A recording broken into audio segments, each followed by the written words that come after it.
I'm Dave. And I'm Andrew, and we are the IB English guys. But we are also avid readers, and today we want to tell you why books are important and give you 10 recommendations of some books to read over the holidays. That's right. I'm excited. I got my shirt on. I'm ready for this one. So why do we like reading so much? What's helpful? Mr. Giles, if we've learned anything in the last couple years, is that we need to really reconnect with our empathy as human beings. I believe books allow you to access other characters, other perspectives, other point of views, and really become a true global citizen who can understand people from a range of contexts. That's great. Reading for me helps me relax, helps me calm down, helps me get off my screen, and it really, I think it also is good for my brain. So I find it really helpful for me.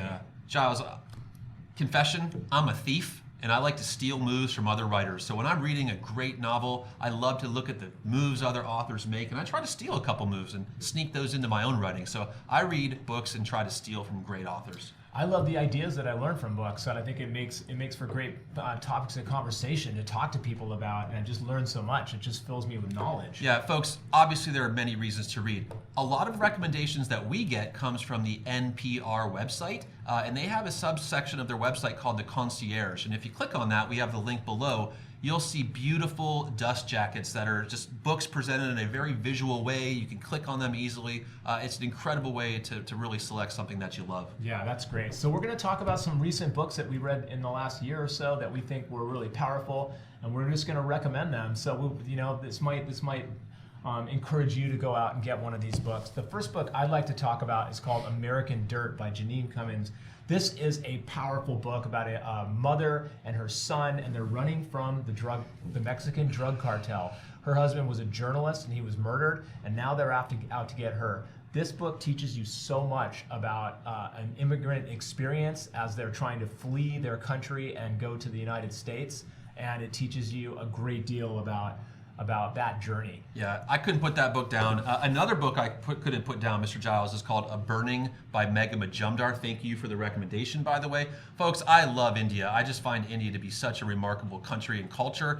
In this novel, we start off with a terrorist attack in a train station, and we have 4 characters ranging from a high school student all the way up to a government official, Mr. Giles. And really it's about who really committed the crime, but moreover, it's about these 4 characters and their journey trying to climb the social ladder and move up the social hierarchy of India. Incredible book. I highly recommend it. Yeah. The next book is a young adult book. This is called The 57 Bus. This is based on a true story that happened in Oakland, California. An agender student, a student that didn't identify with either gender, got onto a bus. They were wearing a dress. Other students got on the bus, and one boy decided to play a prank and lit that dress on fire. And this student, Sasha, received 3rd-degree burns. It's a story that is shocking, but it's a story that's also about forgiveness and love and justice, because you learn about Sasha's experience, but also the boy who committed the act. And I believe his name is Richard, and you really see it from both sides. Yeah. An incredible, incredible book. Another one that I love the author GYASI. She wrote Homegoing a couple years ago. This one's called Transcendent Kingdom. And in this novel, Mr. Giles, we trace a mother with her son, and they're moving from Ghana, and they're moving to the United States, and they're trying to find their way in a new place. Of course, they have some challenges and they have some successes. Folks, a lot of us out there have traveled from country to country. If you feel that you've had trouble assimilating into a new context, perhaps you've left your culture behind, that book's for you. So the next book is a book that is so powerful, and we were looking for something for our students that was life-affirming, had us think about our own lives, and the Midnight Library has struck a nerve with so many readers during this COVID time of really a time of being confined and shut in. This is a story about Nora Seed. She's suffering from depression, and she decides to end her life.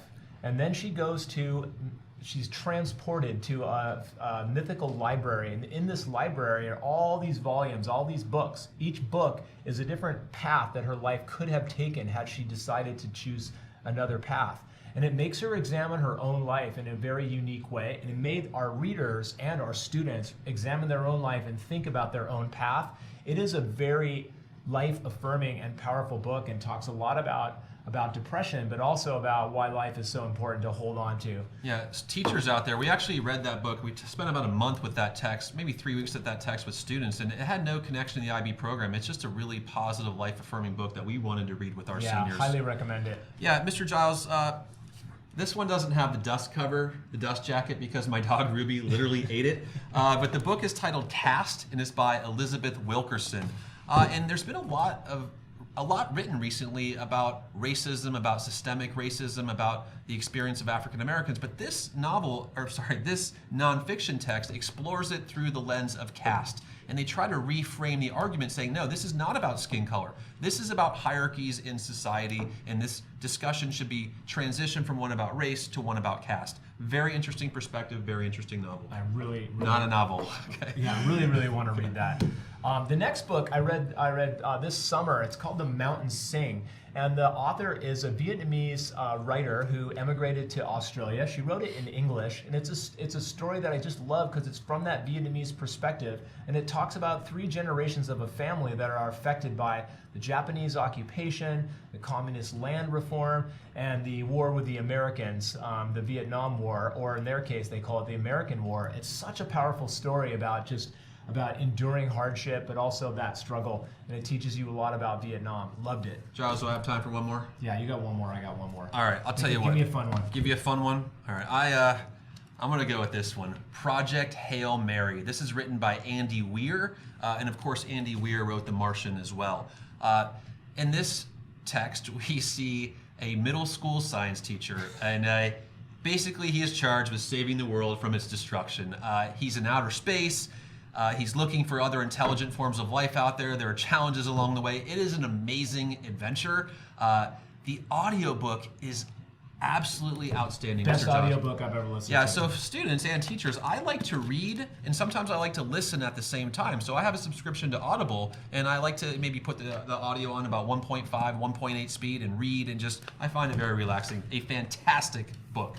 Another book that is a fun read. It's a great fantasy story. It's called The Invisible Life of Addie LaRue. It takes place in 17th century France, where a girl doesn't want to marry this boy. She's being forced to marry him, and so she goes into the woods. She makes a deal with the devil. She gives up her soul, and in return, she gets away from marrying this boy. And she's going to live forever. She's not going to die. But whenever she meets somebody, as soon as she leaves, the person doesn't remember her. So she's almost invisible.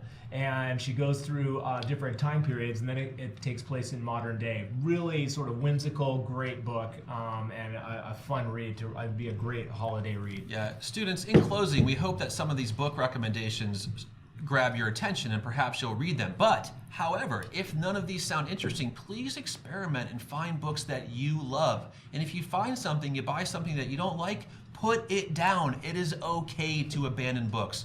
We all have limited time. You should read something that you truly love. And if you're not doing that, get another book. That's right. And just to enjoy reading and get off your screens. All right, folks. We'll try to do this every few months because we read a ton and we want to make sure you're reading as well. Okay, so have a fantastic break, and we'll catch you on the flip side. Take care, everyone. Bye, guys. Bye.